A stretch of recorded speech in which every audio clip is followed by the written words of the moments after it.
ആകാശമേഘത്തെ തേരാക്കി യേശു മടങ്ങി വരാൻ പോകുകയാണ്. കൃപ ലഭിച്ച ദൈവമക്കൾ ഒരുമിച്ച് ഇന്ന് രാത്രി സ്തോത്രം ചെയ്തു പറ. കർത്താവ് തൻ ഗംഭീരനാദത്തോടും പ്രധാന ദൂതന്റെ ശബ്ദത്തോടും ദൈവത്തിന്റെ കാഹളത്തോടും കൂടെ സ്വർഗത്തിൽ നിന്ന് ഇറങ്ങി വരാൻ പോകുന്നു.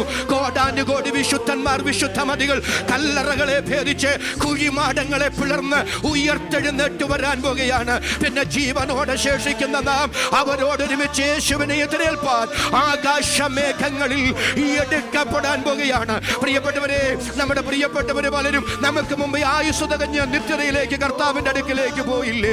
അവരെ സുമിത്തേരിയിൽ കല്ലറയ്ക്കകത്ത് സെല്ലിനകത്ത് കുഴിമാടത്തിനകത്ത് വെച്ചിട്ട് മൃതശരീരങ്ങൾ വെച്ചിട്ട് മറ്റുള്ളവരുടെ കൈക്കകത്ത് തളർന്ന് വീണ് ദൈവത്തിന് സ്തോത്രം ചുവന്ന് തുടുത്ത കണ്ണുകളുമായി നമ്മൾ മടങ്ങി വരുമ്പോൾ നമ്മുടെ കണ്ണിൽ നിന്ന് കണ്ണുനീരല്ല, രക്തത്തുള്ളികളല്ല ഇറ്റിട്ട് വീണത്.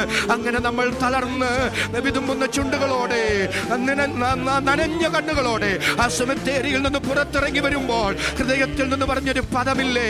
അപ്പച്ച, അമ്മച്ചി, സഹോദര, സഹോദരി, യേശു മടങ്ങി വരും. അന്ന് നമുക്ക് വീണ്ടും കാണാം. അത് കേവലം ഒരു അതരചർവണമല്ല, അത് അന്തരീക്ഷത്തിൽ വലയം പ്രാപിച്ചു തീർന്നിട്ടില്ല, അത് യാഥാർത്ഥ്യമാകാൻ പോകുകയാണ്. ഇന്ന് രാത്രി എത്ര പേര് സ്തോത്രം ചെയ്ത് വിളിച്ചു പറയും? ദൈവത്തിന് സ്തോത്രം. കല്ലറകളിലുള്ളവർ ദൈവപുത്രന്റെ ശബ്ദം കേൾക്കാൻ പോകുകയാണ്. യേശു മടങ്ങി വരാൻ പോകുകയാണ്. കോടാനുകോടി വിശുദ്ധന്മാർ, വിശുദ്ധമതികൾ ഉയർത്തെഴുന്നേൽക്കാൻ പോകുകയാണ്. നാം രൂപാന്തരപ്പെടാൻ പോകുകയാണ്.